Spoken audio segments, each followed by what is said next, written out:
Depression can be confusing. For some people, it will feel very obvious why they're depressed. For others, it will make no logical sense at all. They might be asking, why and how has this happened to me? Today, we're going to dive into the most common causes of depression. There are two umbrella causes of depression. The first is internal causes.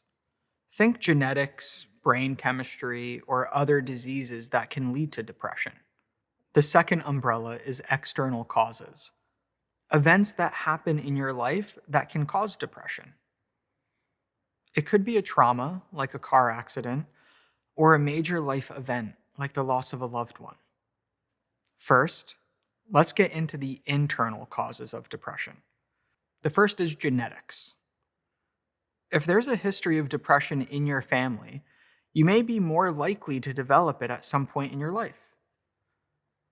A study from Stanford University found that around 50% of depression cases are genetic. Next, we have neurochemical changes that can develop if you're too low or high in certain chemicals. These chemicals are called neurotransmitters. Neurotransmitters help your cells communicate with each other to keep you healthy. In those experiencing depression, an increase in the stress hormone cortisol is very common. This increase can lead to a decrease in neurotransmitters and therefore a decrease in brain communication. So why is that?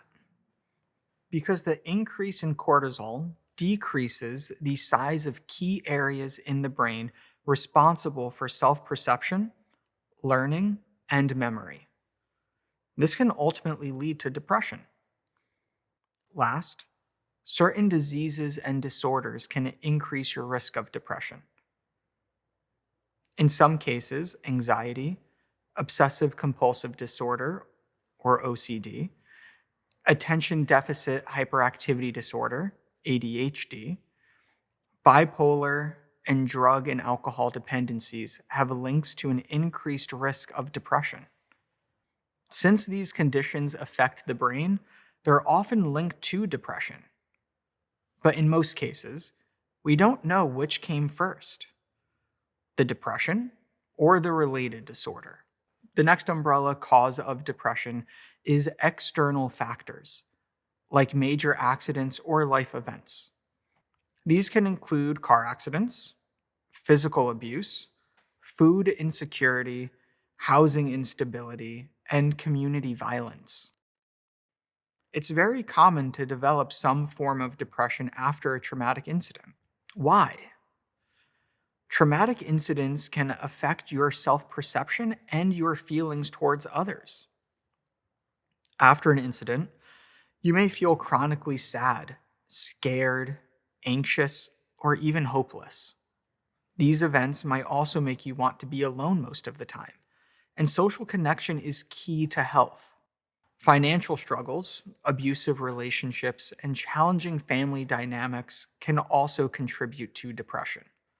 There are dozens of different causes of depression, and each person's case will be unique.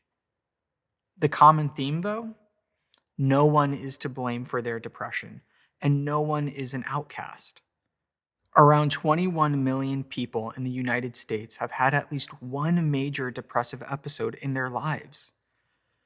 Many people who are depressed look and act completely normal at work and in social settings, but they're fighting an internal battle.